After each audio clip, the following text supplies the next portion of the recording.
الحمد لله وحده والصلاة والسلام على من لا نبي بعده وعلى آله وصحبه أجمعين أما بعد فأعوذ بالله من الشيطان الرجيم بسم الله الرحمن الرحيم لقد كان لكم في رسول الله أسوة حسنة رب اشرح لي صدري ويسر لي أمري واحلل عقدة من لساني يفقهوا قولي رب زدني علما। সম্মানিত সভাপতি মহাশয়, উপস্থিত ওলামায়ে কেরাম, শ্রদ্ধেয় গুরুজনবর্গ এবং আমার প্রাণপ্রিয় দিনী ভাই এবং বোনেরা, আপনাদের সকলকে জানাই বিশ্বের শ্রেষ্ঠ শান্তি সম্ভাষণ আসসালামু আলাইকুম ওয়া রাহমাতুল্লাহি ওয়া বারাকাতুহু। আল্লাহর শান্তি, অনুগ্রহ এবং কল্যাণ আপনাদের সকলের উপর বর্ষিত হোক। আজকের এই সংক্ষিপ্ত সময়ে আমার আলোচনার বিষয়বস্তু হলো বিভিন্ন ধর্মগ্রন্থে মুহাম্মদ সাল্লাল্লাহু আলাইহি ওয়াসাল্লাম। যদিও বিষয়টি দীর্ঘ সময়ের দাবি রাখে, তথাপি এই সংক্ষিপ্ত সময়ে একটা ধারণা দেওয়ার চেষ্টা করব আমি ইনশাআল্লাহ। সম্মানিত উপস্থিতি, অনেক মানুষের ধারণা রয়েছে যে ইসলাম 1450 বছর আগে প্রতিষ্ঠিত হয়েছে এবং এর প্রতিষ্ঠাতা হলেন মুহাম্মদ সাল্লাল্লাহু আলাইহি ওয়াসাল্লাম। কিন্তু এই ধারণা সম্পূর্ণ ভুল, কারণ ইসলাম বিশ্বব্রহ্মাণ্ডের সৃষ্টির আদিলগ্ন থেকেই রয়েছে এবং নবুয়াতের এই সিলসিলা শুরু হয়েছে আদম আলাইহিস সালাম থেকে এবং শেষ হয়েছে মুহাম্মদ সাল্লাল্লাহু আলাইহি ওয়াসাল্লামকে দিয়ে। মহান আল্লাহ এর পূর্বে অনেক নবী এবং রাসূল প্রেরণ করেছেন এবং অনেক আসমানি কিতাব প্রেরণ করেছেন, যেমন তাওরাত সে আসমানি কিতাব যা নাজিল হয়েছিল মুসা আলাইহিস সালামের উপর, জবুর সে আসমানি কিতাব যা নাজিল হয়েছিল দাউদ আলাইহিস সালামের উপর, ইনজিল সে আসমানি কিতাব যা নাজিল হয়েছিল যীশু খ্রিস্ট বা ঈসা আলাইহিস সালামের উপর, এবং সর্বশেষ ও চূড়ান্ত আসমানি কিতাব আল কুরআন যা নাজিল হয়েছে সর্বশেষ ও চূড়ান্ত নবী মুহাম্মদ সাল্লাল্লাহু আলাইহি ওয়াসাল্লামের উপর। পবিত্র কুরআনে মহান আল্লাহ বলেন, সূরা আহজাব সূরা নম্বর 33 আয়াত নম্বর 40, মা কানা মুহাম্মাদুন আবা হাদিম মির রিজালিকুম ওয়ালাকির রাসূলুল্লাহি ওয়া খাতামান নবিয়্যিন। মুহাম্মদ তোমাদের মধ্যে কোনো পুরুষের পিতা নন, তিনি আল্লাহর প্রেরিত একজন রাসূল এবং নবুয়তের উপর সিলমোহর, সর্বশেষ এবং চূড়ান্ত নবী। মুহাম্মদ সাল্লাল্লাহু আলাইহি ওয়াসাল্লাম তিনি ইসলাম ধর্মের প্রতিষ্ঠাতা ছিলেন না, তিনি হচ্ছেন সর্বশেষ এবং চূড়ান্ত নবী এবং বিশ্ব ব্রহ্মাণ্ডের সর্বকালের সর্বশ্রেষ্ঠ মহামানব, সর্বশেষ এবং চূড়ান্ত নবী মুহাম্মদ সাল্লাল্লাহু আলাইহি ওয়াসাল্লাম। তার আদর্শ হচ্ছে উত্তম আদর্শ। পবিত্র কুরআনে সূরা আহজাব সূরা নম্বর 33 আয়াত নম্বর 21, যে আয়াতকে আমি প্রথমে তিলাওয়াত করেছি, মহান আল্লাহ বলেন, লাকাদ কানা লাকুম ফি রাসূলিল্লাহি উসওয়াতুন হাসানাহ। রাসূলুল্লাহর মধ্যে রয়েছে তোমাদের জন্য উত্তম আদর্শ। আর তিনি শুধু আমাদের মুসলিমদের জন্য উত্তম আদর্শ নন, বরং পৃথিবীর বিভিন্ন ধর্মগ্রন্থে নবীজি সাল্লাল্লাহু আলাইহি সাল্লামের উল্লেখ রয়েছে। আসুন আমরা জানার চেষ্টা করি বিভিন্ন ধর্মগ্রন্থে মুহাম্মদ সাল্লাল্লাহু আলাইহি ওয়াসাল্লাম। প্রথমে আমরা আলোচনা করব ইহুদি খ্রিস্টানদের ধর্মগ্রন্থ থেকে। খ্রিস্টানদের বাইবেল, তাদের দুটি অংশ রয়েছে, একটি হচ্ছে ওল্ড টেস্টামেন্ট, আরেকটি হচ্ছে নিউ টেস্টামেন্ট। ওল্ড টেস্টামেন্ট মূলত ইহুদিদের ধর্মগ্রন্থ, যেখানে যীশু খ্রিস্ট বা ঈসা আলাইহিস সালামের পূর্বে যারা এসেছেন তাদের বর্ণনা রয়েছে, এবং নিউ টেস্টামেন্ট, সেখানে যীশু খ্রিস্ট বা ঈসা আলাইহিস সালামের সময়কার কথা রয়েছে। আসুন দেখি ইহুদিদের ধর্মগ্রন্থ বাইবেল ওল্ড টেস্টামেন্ট কি বলে। বুক অফ ডিউটারনমি চ্যাপ্টার 18 ভার্স 18, মুসা আলাইহিস সালামকে মহান ঈশ্বর বলেন, আমি একজন নবীকে পাঠাবো যে হবে তোমার মতো তোমার ভাইদের মধ্যে থেকে। আমি তাকে একটি ধর্মের প্রচার করতে বলবো, সে আমার আদেশে কথা বলবে। এখানে বলা হয়েছে ঈশ্বর একজন নবীকে পাঠাবেন যিনি হবেন মুসা আলাইহিস সালামের মতো। খ্রিস্টানদের দাবি হলো ইনি হচ্ছেন যীশু খ্রিস্ট ও ঈসা আলাইহিস সালাম, কারণ তারা উভয়েই ছিলেন আল্লাহর নবী আর উভয়েই ছিলেন ইহুদি। প্রকৃতপক্ষে বাইবেলে মুসা আলাইহিস সালামের পরে যতজনের বর্ণনা এসছে তারা সবাই ছিলেন আল্লাহর নবী এবং ইহুদি। বস্তুত মুসা আলাইহিস সালামের মতন ছিলেন সর্বশেষ ও চূড়ান্ত নবী মুহাম্মদ সাল্লাল্লাহু আলাইহি ওয়াসাল্লাম। মুসা আলাইহিস সালাম এবং নবী মুহাম্মদ সাল্লাল্লাহু আলাইহি ওয়াসাল্লাম উভয়েই স্বাভাবিকভাবে জন্মগ্রহণ করেন, কিন্তু যীশু খ্রিস্ট ও ঈসা আলাইহিস সালাম তিনি স্বাভাবিকভাবে জন্মগ্রহণ করেননি। তিনি কোনো পুরুষের ঔরসজাত হয়ে জন্ম নেননি। পবিত্র কুরআনে সূরা আল ইমরান সূরা নম্বর 3 আয়াত নম্বর 45 থেকে 47 এবং Bible gospel of Matthew chapter 1 verse 18 এবং gospel of Luke chapter 1 verse 35 বলা হয়েছে তিনি পুরুষের ওরসজাত হয়ে জন্ম নেননি, বরং তিনি অলৌকিকভাবে জন্মগ্রহণ করেছেন। মুসা আলাইহিস সালাম এবং নবী মুহাম্মদ সাল্লাল্লাহু আলাইহি সাল্লাম উভয়ই বিবাহিত ছিলেন এবং তাদের স্ত্রী সন্তান ছিল, কিন্তু বাইবেল অনুযায়ী যীশু খ্রিস্ট ঈসা আলাইহিস সালাম তিনি বিবাহিত ছিলেন না। মুসা আলাইহিস সালাম এবং নবী মুহাম্মদ সাল্লাল্লাহু আলাইহি সাল্লাম তারা স্বাভাবিকভাবে মৃত্যুবরণ করেন, কিন্তু যীশু খ্রিস্ট ঈসা আলাইহিস সালাম তিনি স্বাভাবিকভাবে মৃত্যুবরণ করেননি। পবিত্র কোরআনে সূরা নিসা সূরা নম্বর 4 আয়াত নম্বর 157 এবং 158 মহান আল্লাহ ঈসা নবীকে জীবিত অবস্থায় উপরে তুলে নিয়েছেন। আর বাইবেল থেকেও এই কথাটি প্রমাণ করা যায়, কিন্তু খ্রিস্টানদের দাবি হলো তিনি ক্রুশবিদ্ধ হয়ে মারা গিয়েছেন। যদি তাদের এই দাবিটি তর্কের খাতিরে মেনেও না হয়, তাহলে এটি প্রমাণিত হয় যে যীশু খ্রিস্ট ঈসা আলাইহিস সালাম স্বাভাবিকভাবে মৃত্যুবরণ করেননি। বাইবেলে gospel of Matthew chapter 5 verse 17 এবং 18 যীশু খ্রিস্ট ঈসা আলাইহিস সালাম বলেন, আমি পূর্বের নবীদের আইনকে ধ্বংস করতে আসিনি, আমি পূর্ণতা প্রদান করতে এসেছি। অর্থাৎ তিনি কোনো নতুন আইন বা বিধান নিয়ে আসেননি। মুসা আলাইহিস সালাম এবং নবী মুহাম্মদ সাল্লাল্লাহু আলাইহি সাল্লাম ওনারা নতুন বিধান, আইন, শরিয়া নিয়ে এসেছিলেন। Gospel of John chapter 18 verse 36 যীশু খ্রিস্ট ঈসা আলাইহিস সালাম বলেন, আমার রাজত্ব এই পৃথিবীতে নয়, তার এই পৃথিবীতে কোনো শাসন ক্ষমতা ছিল না। মুসা আলাইহিস সালাম এবং নবী মুহাম্মদ সাল্লাল্লাহু আলাইহি সাল্লাম ওনারা ছিলেন খলিফা, শাসক। ওনারা অপরাধীকে মৃত্যুদণ্ড পর্যন্ত দেওয়ার ক্ষমতা রাখতেন।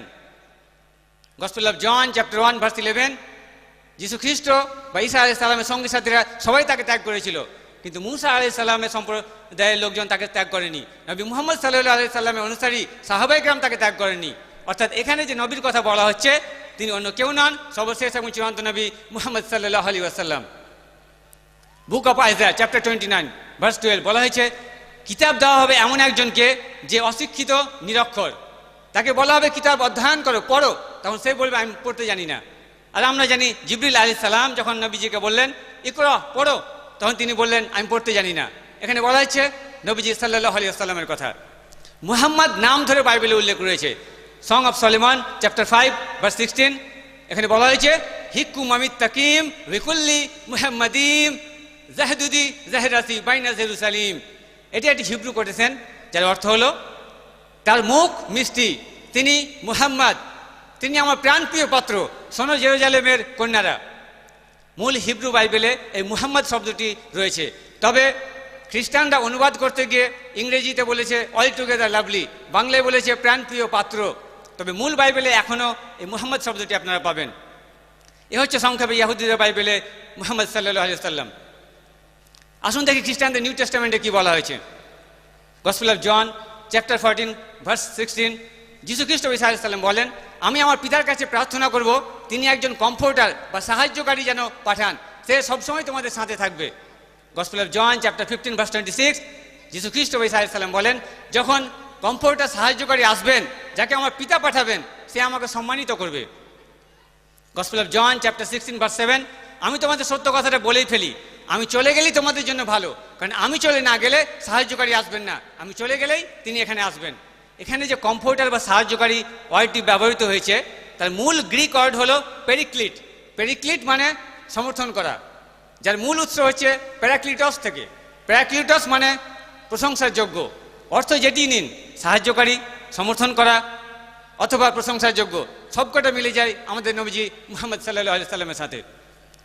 Gospel of John chapter 16 verse 12 থেকে 14 যীশু খ্রিস্ট ঈসা আলাইহিস সালাম বলেন, আমি তোমাদের অনেক কথা বলতে চাই, কিন্তু তোমরা এখন তা বুঝতে পারবে না। যখন স্পিরিট অফ ট্রুথ, সত্যের আত্মা আসবেন, তিনি তোমাদেরকে সঠিক পথ দেখাবেন।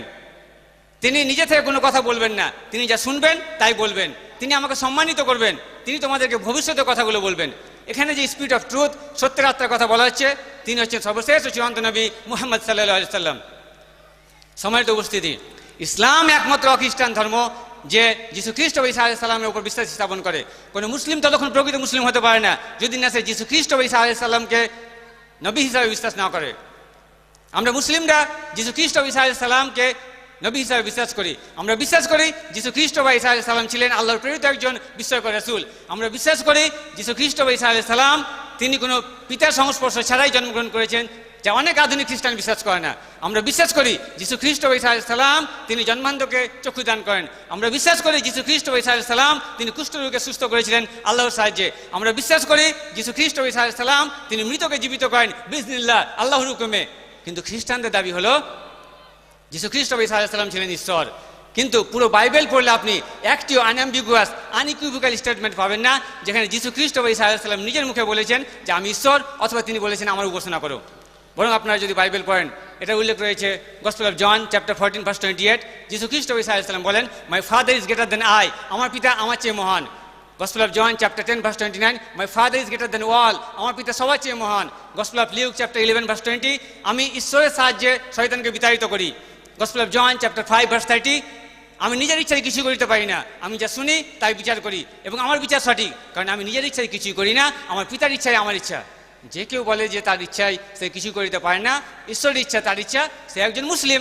কারণ মুসলিম আরবিক ওয়ার্ড যার মানে হচ্ছে নিজের ইচ্ছাকে আল্লাহর কাছে আত্মসমর্পণ করা।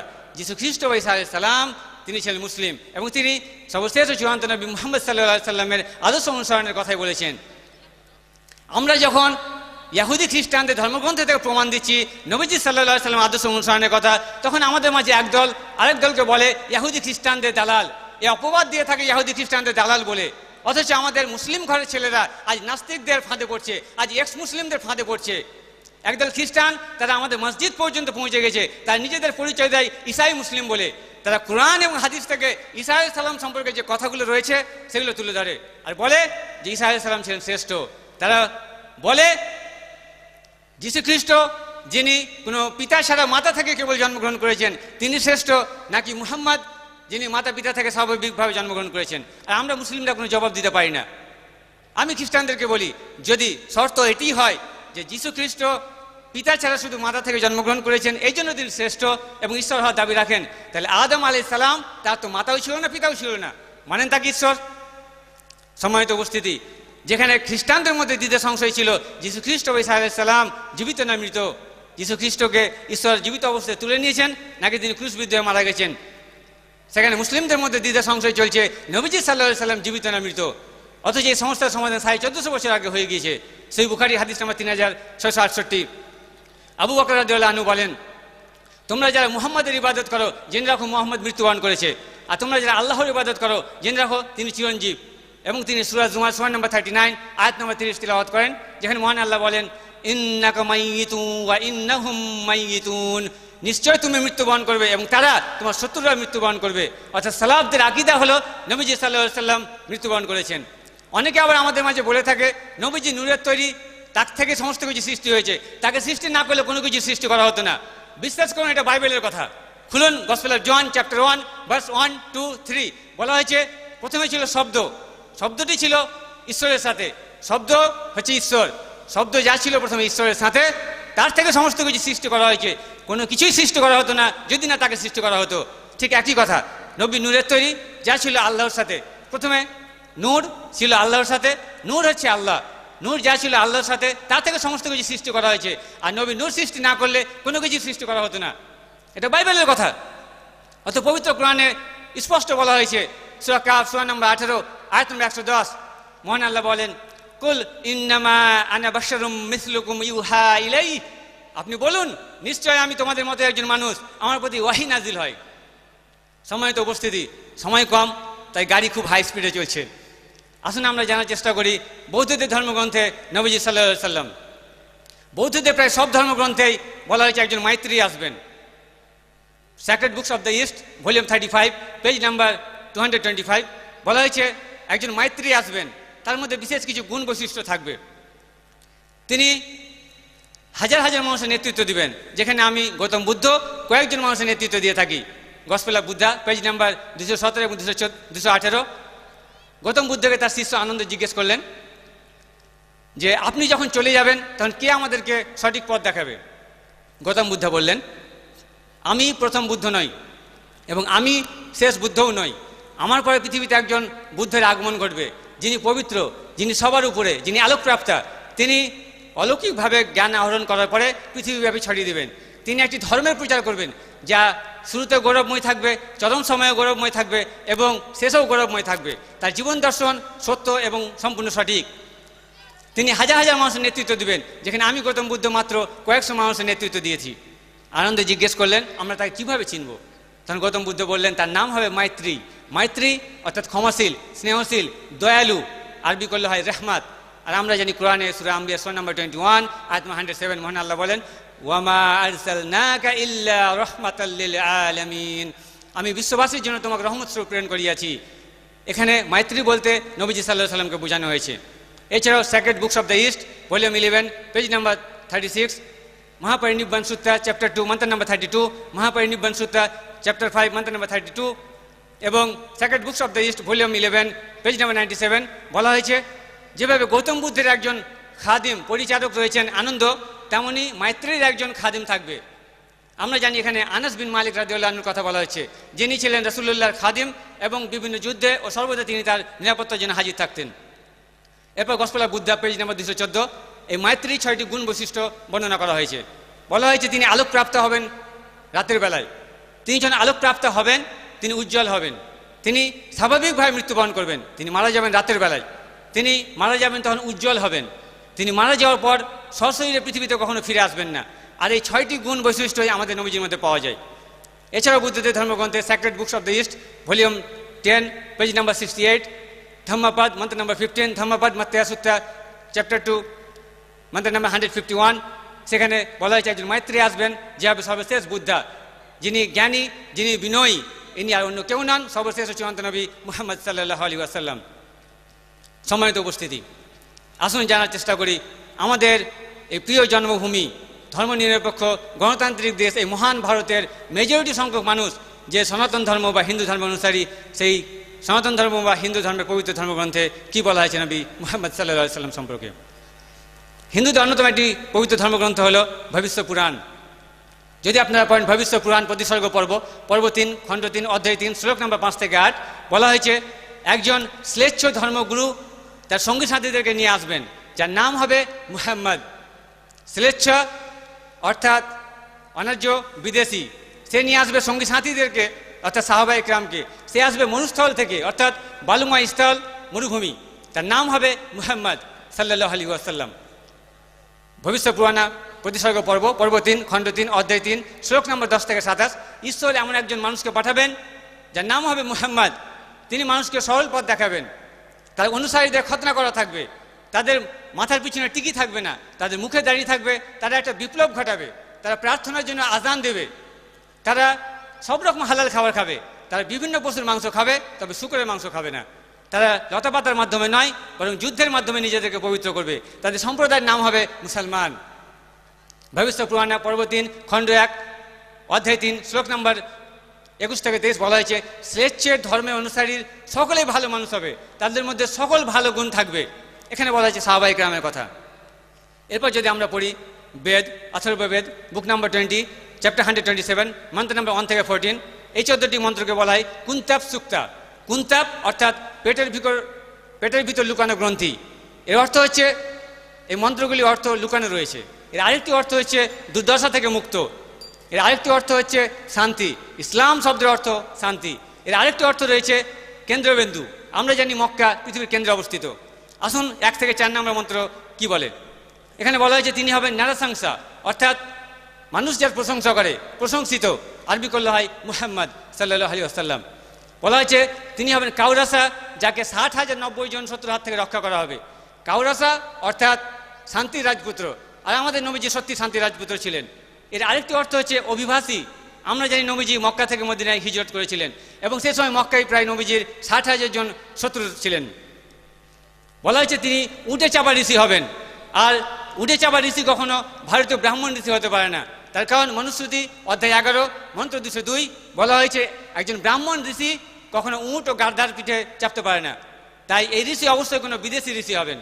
বলা হয়েছে তিনি হবেন মাওয়া ঋষি অর্থাৎ মহান ঋষি, তাকে বলা হয়েছে বৈষ্ণবী বের অর্থাৎ যে প্রশংসা করে, আরবি করলে হবে আহমদ। আমাদের নবীজি একটি নাম ছিল Ahmad. Atharvaveda book number 20 chapter 21 মন্ত্র নাম্বার 6 বলা হয়েছে এই ঋষিকে 10,000 শত্রুর হাত থেকে রক্ষা করা হবে এবং তিনি কোনো লড়াই ছাড়াই যুদ্ধে জয়ী হবেন। আমরা জানি এখানে বলা হয় যে আহজাবের যুদ্ধের কথা, যেখানে নবীজি সাল্লাল্লাহু আলাইহি সাল্লামের শত্রুর সংখ্যা ছিল 10,000 এবং তিনি কোনো লড়াই ছাড়া এই যুদ্ধে জয়ী হয়েছিলেন। অথর্ববেদ বুক নাম্বার 20 চ্যাপ্টার 21 মন্ত্র নাম্বার 7 বলা হয়েছে ঈশ্বর 20 জন রাজাকে ক্ষমতাচ্যুত করবেন, আর এই আবান্দু ঋষিকে 60,090 জন শত্রুর হাত থেকে রক্ষা করবেন। আবান্দু অর্থাৎ ইয়াতিম, আবান্দুর আরেকটি অর্থ হচ্ছে প্রশংসিত, আরবি করলে হয় মুহাম্মদ সাল্লাল্লাহু আলাইহি সাল্লাম। আর সে সময় মক্কায় প্রায় 20টি গোত্র ছিল এবং নবীজির শত্রুর সংখ্যা ছিল প্রায় 60,000। এছাড়া আরও বলা হয়েছে ঋগ্বেদ বুক নাম্বার 1 চ্যাপ্টার 13 মন্ত্র নাম্বার 9, সেখানে বলা হয়েছে সুশ্রমা অর্থাৎ প্রশংসিত মুহাম্মদ সাল্লাল্লাহু আলাইহি সাল্লামের কথা বলা হয়েছে। এরপর অগ্নিমন্ত্র মন্ত্র নাম্বার 64 বলা হয়েছে এই ঋষি কখনো নিজের মায়ের দুধ পান করবে না, আর আমরা জানি নবীজি সাল্লাল্লাহু আলাইহি সাল্লাম কখনো নিজের মায়ের দুধ পান করেননি। হিন্দুদের ধর্মগ্রন্থে বলা হয়েছে কালকি আবতারের কথা, যিনি কলিযুগে অবতার করবেন, আর ঋষি কালকি হবেন সর্বশেষ ঋষি। কালকি আবতার সম্পর্কে বিস্তারিত বলা হয়েছে কালকি পুরাণা চ্যাপ্টার 2 মন্ত্র নাম্বার 4, মন্ত্র নাম্বার 5, মন্ত্র নাম্বার 7, মন্ত্র নাম্বার 11, মন্ত্র নাম্বার 15। এছাড়াও রয়েছে ভগবত পুরাণা ভলিউম 12 চ্যাপ্টার 3 মন্ত্র নাম্বার 18 থেকে 20। এছাড়াও ভগবত পুরাণা ভলিউম 1 চ্যাপ্টার 2 মন্ত্র নাম্বার 25। এখানে বিস্তারিত কালকি আবতারের কথা বলা হয়েছে, যার সারসংক্ষেপ হলো যে কালকি আবতারের পিতার নাম হবে বিষ্ণু ইয়াস, যার অর্থ ঈশ্বরের ভৃত্য, আরবি করলে হবে আবদুল্লাহ। আমাদের নবীজির পিতার নাম ছিল আবদুল্লাহ। তার মায়ের নাম হবে সুমতি অর্থাৎ শান্তি, আরবি করলে হয় আমিনা। আমাদের নবীজির মায়ের নাম ছিল আমিনা। তিনি সাম্বালা গ্রামে জন্মগ্রহণ করবেন। সাম্বালা অর্থাৎ শান্তির জায়গা, আর মক্কাকে বলা হয় বাইতুল আমান, শান্তির ঘর, আর নবীজি মক্কায় জন্মগ্রহণ করেন। বলা হয়েছে তিনি সাম্বালা গ্রামের প্রধানের ঘরে জন্মগ্রহণ করবেন, আর নবীজি মক্কার প্রধানের ঘরে জন্মগ্রহণ করেছিলেন।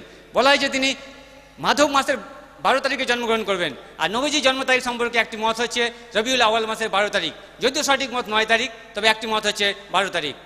বলা হয়েছে ঋষি কালকির 4 জন সহচর থাকবে। এখানে বলা হচ্ছে খোলাফায়ে রাশিদিনের কথা। তিনি সাদা ঘোড়ায় চাপবেন।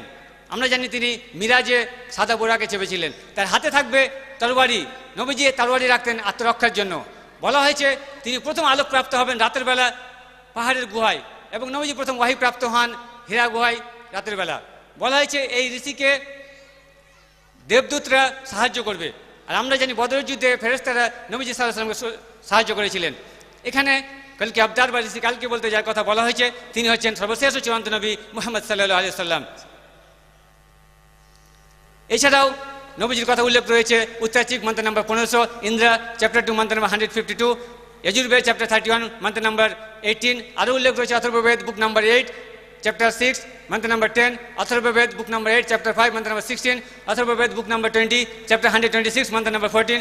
এছাড়াও নবীজির কথা হিন্দুদের ধর্মগ্রন্থে অনেক জায়গায় উল্লেখ রয়েছে, যেমন ঋগ্বেদ বুক number 1 chapter 13 verse number 3, Rigveda বুক number 1 chapter 18 verse number 9, Rigveda বুক number 1 chapter 106 verse number 4, Rigveda বুক number 1 chapter 142 verse number 3, Rigveda বুক number 3 chapter 3 verse number 2, Rigbed book number 5 chapter 5 verse number 2, Rigbed book number 7 chapter 2 verse number 2, Rigbed book number 10 chapter 64 verse number 3, Rigbed book number 10 chapter 182 verse number 3. এছাড়াও আছে Yajurveda chapter 20 verse 37, Yajurveda chapter 20 verse 57, Yajurveda chapter 21 verse 31, Yajurveda chapter 31 verse 55, Yajurveda chapter 28 verse 2, Yajurveda chapter 28 verse 19, Yajurveda chapter 28 verse 42। এভাবে সারাদিন reference দেওয়া যেতে পারে হিন্দুদের ধর্মগ্রন্থ থেকে, যেখানে নবীজি সাল্লাল্লাহু আলাইহি ওয়াসাল্লাম উল্লেখ রয়েছে। সম্মানিত উপস্থিতি, যেখানে আমরা ইহুদি খ্রিস্টান হিন্দুদের ধর্মগ্রন্থ থেকে নবীর আদর্শ অনুসরণের কথা বলছি, সেখানে আমরা আমাদের যুব সমাজকে আজ দেখি হিন্দুদের রীতিনীতি খ্রিস্টানদের রীতিনীতি অনুসরণ করছে। আজ তারা নায়ক গায়ক খেলোয়াড় টিকটকারদের অনুসরণ করছে, অথচ নবীজি সাল্লাল্লাহু আলাইহি ওয়াসাল্লাম স্পষ্ট বলেছেন সুনান আবু দাউদ হাদিস নাম্বার 4031, মান তাশাব্বাহা বিকওমি ফাহুয়া মিনহু, যে জাতির অনুসরণ করবে সে তাদের দলে অন্তর্ভুক্ত হবে। আপনি যদি এ সমস্ত নায়ক গায়ক খেলোয়াড়দের অনুসরণ করেন তাহলে আপনার বিচার মাঠে তাদের দলে অন্তর্ভুক্ত হবেন, আর আপনি যদি নবীজির আদর্শ অনুসরণ করেন তাহলে আপনি নবীজির দলে অন্তর্ভুক্ত হবেন। সম্মানিত উপস্থিতি, আমরা যখন বুকে হাত বাঁধা সহিহ হাদিস আর নবীর নিচে হাত বাঁধার জয়ীফ হাদিস নিয়ে লড়াই করছি, একটি দল মালদা মুর্শিদাবাদের ডাক্তার মাস্টার কিছু আছে, তারা বলছে হাদিস মানার কোনো প্রয়োজন নেই, শুধু কোরআন মানলে যথেষ্ট হবে। এর হচ্ছে আহলে কোরআন, এর হচ্ছে মুনকারুল হাদিস, হাদিসকে অস্বীকারী। তাই মুসলিম সমাজকে অবশ্যই কোরআন এবং সহিহ হাদিসের সঠিক জ্ঞান অর্জন করতে হবে। সম্মানিত উপস্থিতি, আমেরিকার একজন বিখ্যাত ইতিহাসবিদ মাইকেল এইচ হার্ট, তিনি একটি বই লেখেন 1978 সালে, দি 100, যেখানে তিনি 100 জন প্রভাবশালী মনীষীর নাম উল্লেখ করেন। তিনি খ্রিস্টান হওয়া সত্ত্বেও যীশু খ্রিস্টের নাম রেখেছেন 3 নম্বরে, আর 1 নম্বরে নাম রেখেছেন বিশ্ব ব্রহ্মাণ্ডের সর্বকালের সর্বশ্রেষ্ঠ মহামানব সর্বশেষ ও চূড়ান্ত নবী মুহাম্মদ সাল্লাল্লাহু আলাইহি সাল্লামের। আর সত্যি অর্থে বিশ্বের প্রধান ধর্মের পবিত্র ধর্মগ্রন্থগুলো পড়লে আপনারা দেখবেন সেখানে এই কমন মেসেজটা রয়েছে যে আমাদের ইবাদত করা উচিত এক ও অদ্বিতীয় আল্লাহর, এবং তার সাথে কাউকে শরীক করা উচিত নয়, এবং সর্বশেষ চূড়ান্ত নবী মুহাম্মদ সাল্লাল্লাহু আলাইহি সাল্লাম। তাই বিশ্বের মানুষকে তাওহীদের পতাকা তলে সহিহ আকীদার কোরআন এবং সুন্নাহর খুঁটিকে আঁকড়ে ধরার মাধ্যমেই একমাত্র ইউনিভার্সাল ব্রাদারহুড, বিশ্বভ্রাতৃত্ব গড়ে তোলা সম্ভব, গ্লোবাল পিস, বিশ্বব্যাপী শান্তি প্রতিষ্ঠা করা সম্ভব। সম্মানিত উপস্থিতি, মহান আল্লাহ আমাদেরকে সর্বশ্রেষ্ঠ চূড়ান্ত নবী মুহাম্মদ সাল্লাল্লাহু আলাইহি সাল্লামের আদর্শ অনুসরণ করার তৌফিক প্রদান করুন। এই মাহফিলকে, এই মাহফিলের সাথে যুক্ত সকলকে আল্লাহ সুবহানাহু ওয়া তাআলা কবুল করুন। ওয়া আখিরু দাওয়ানা আলহামদুলিল্লাহি রাব্বিল আলামিন ওয়া সাল্লাল্লাহু আলা নাবিয়িনা মুহাম্মদ। আসসালামু আলাইকুম ওয়া রাহমাতুল্লাহি ওয়া বারাকাতুহু।